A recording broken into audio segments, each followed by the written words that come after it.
Hi and welcome back to my channel. This time I am continuing reading our book, Wander from Before We Left.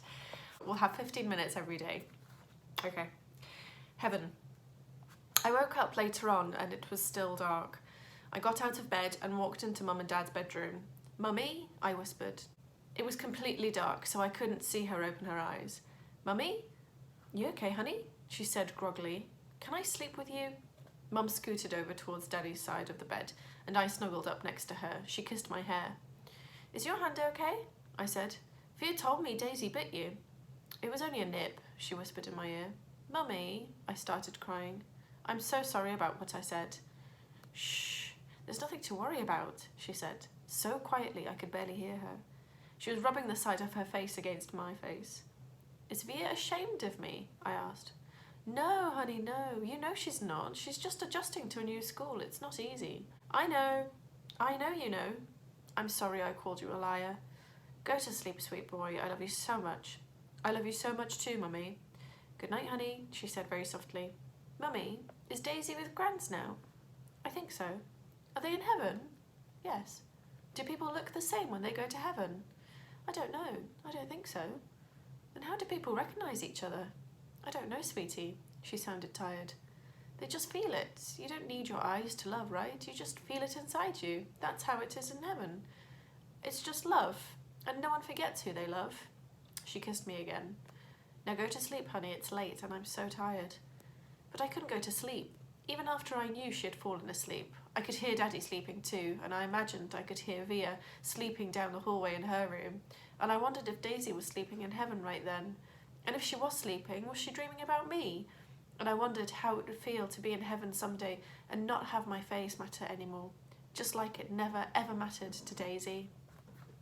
Understudy. Via brought home 3 tickets to her school play a few days after Daisy died. We never mentioned the fight we had over dinner again. On the night of the play, right before she and Justin were leaving to get to their school early, she gave me a big hug and told me she loved me and she was proud to be my sister. This was my first time in Via's new school. It was much bigger than her old school and 1,000 times bigger than my school. More hallways, more room for people. The only really bad thing about my bionic Lobot hearing aids was the fact that I couldn't wear a baseball cap anymore. In situations like these, baseball caps come in really handy. Sometimes I wish I could still get away with wearing the old astronaut helmet I used to wear when I was little.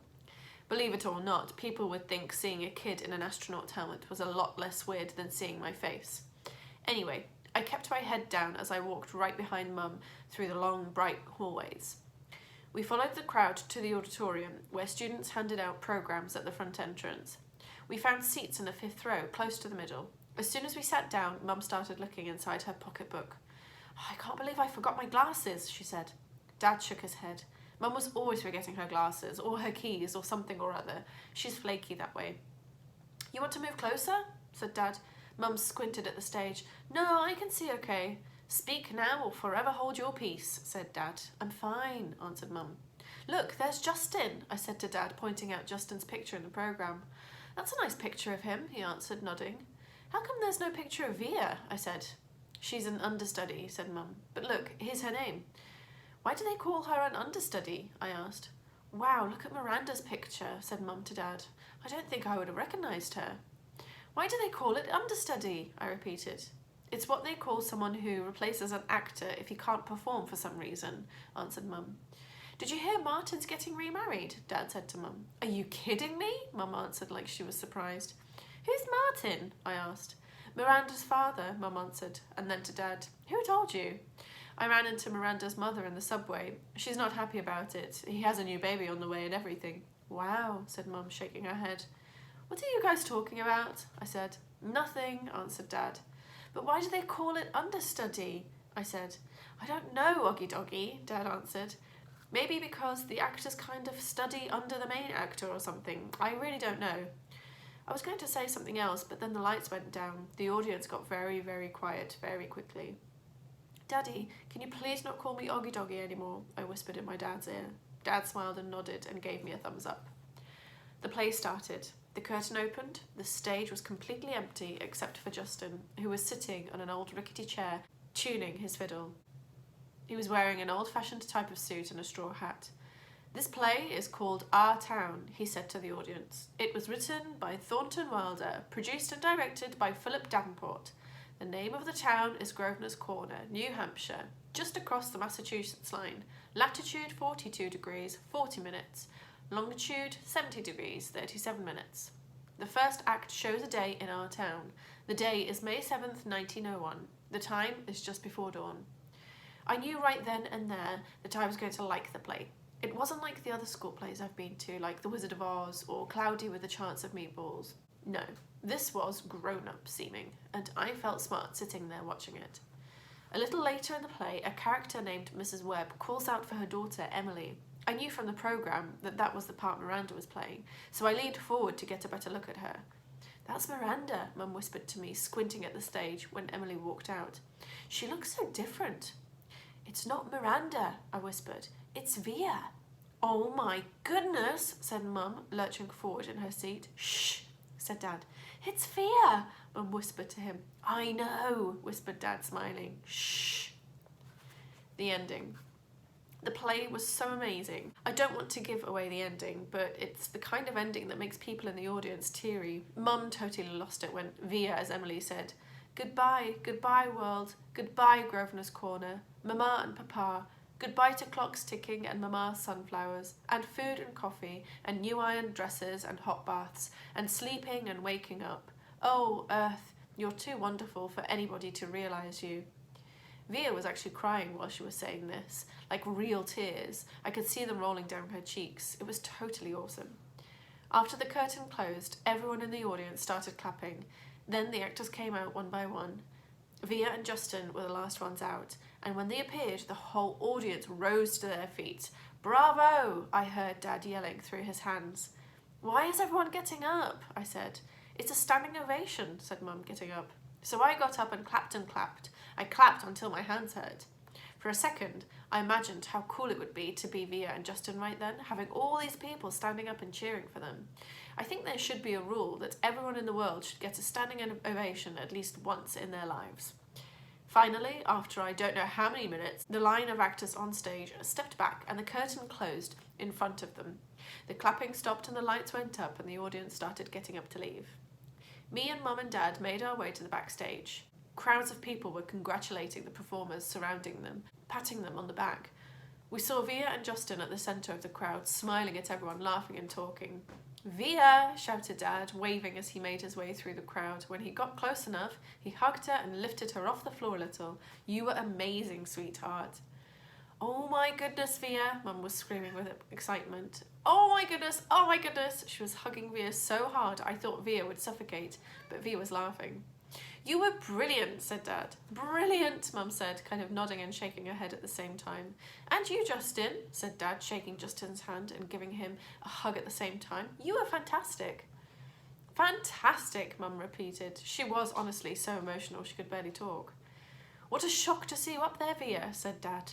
"Mum didn't even recognise you at first," I said.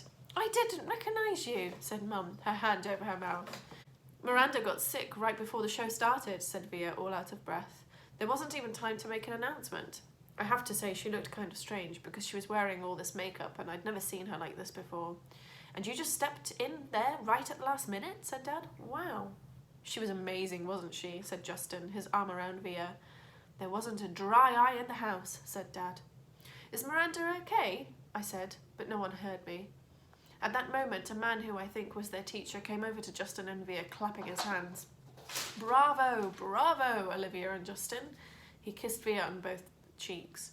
"I flubbed a couple of lines," said Via, shaking her head. "But you got through it," said the man, smiling ear to ear. "Mr. Davenport, these are my parents," said Via. "You must be so proud of your girl," he said, shaking their hands with both his hands. "We are." "And this is my little brother August," said Via. He looked like he was about to say something, but suddenly froze when he looked at me. "Mr. D," said Justin, pulling him by the arm, "come meet my mum." Via was about to say something to me, but then someone else came over and started talking to her, and before I knew it, I was kind of alone in the crowd. I mean, I knew where Mum and Dad were, but there were so many people all around us, and people kept bumping into me, spinning me around a bit, giving me that 1-2 look, which made me feel kind of bad. I don't know if it was because I was feeling hot or something, but I kind of started getting dizzy. People's faces were blurring in my head and their voices were so loud, it was almost hurting my ears. I tried to turn the volume down on my Lobot ears, but I got confused and turned them louder at first, which kind of shocked me. And then I looked up and I didn't see Mum or Dad or Via anywhere. "Via!" I yelled out. I started pushing through the crowd to find Mum. "Mummy! I really couldn't see anything but people's stomachs and ties all around me. Mummy!" Suddenly someone picked me up from behind. "Look who's here," said a familiar voice, hugging me tight. I thought it was Via at first, but when I turned around, I was completely surprised. "Hey, Major Tom," she said. "Miranda," I answered, and I gave her the tightest hug I could give. And we move on to part 7, which is all from Miranda's perspective. "I forgot that I might see so many beautiful things. I forgot that I might need to find out what life could bring." This is an extract from Beautiful Things. Camp lies. My parents got divorced the summer before 9th grade. My father was with someone else right away. In fact, though my mother never said so, I think this was the reason they got divorced. After the divorce, I hardly ever saw my father, and my mother acted stranger than ever. It's not that she was unstable or anything, just distant, remote. My mother is the kind of person who has a happy face for the rest of the world, but not a lot left over for me. She's never talked to me much, not about her feelings, her life. I don't know much about what she was like when she was my age, don't know much about the things she liked or didn't like. The few times she mentioned her own parents, who I've never met, it was mostly about how she wanted to get as far away from them as she could once she'd grown up. She never told me why. I asked a few times, but she would pretend she'd never heard me. I didn't want to go to camp that summer. I'd wanted to stay with her, to help her through the divorce, but she insisted I go away. I figured she wanted the time alone, so I gave it to her. Camp was awful. I hated it. I thought it would be better being a junior counsellor, but it wasn't. No one I knew from the previous year had come back, so I didn't know anyone, not a single person. I'm not even sure why, but I started playing this little make-believe game with the girls in the camp. They'd ask me stuff about myself, and I'd make things up. My parents are in Europe, I told them. I live in a huge townhouse on the nicest street in the North River Heights. I have a dog named Daisy. Then one day, I blurted out that I had a little brother who was deformed. I have absolutely no idea why I said this. It just seemed like an interesting thing to say. And, of course, the reaction I got from the little girls in the bungalow was dramatic. "Really? So sorry. That must be tough," etc., etc. I regretted saying this the moment it escaped from my lips, of course. I felt like such a fake. If Via ever found out, I thought, she'd think I was such a weirdo, and I felt like a weirdo, but I have to admit there was a part of me that felt a little entitled to this lie. I've known Oggy since I was 6 years old. I've watched him grow up. I've played with him. I've watched all 6 episodes of Star Wars for his sake, so I could talk to him about the aliens and bounty hunters and all that. I'm the one that gave him the astronaut helmet he wouldn't take off for 2 years. I mean, I've kind of earned the right to think of him as my brother.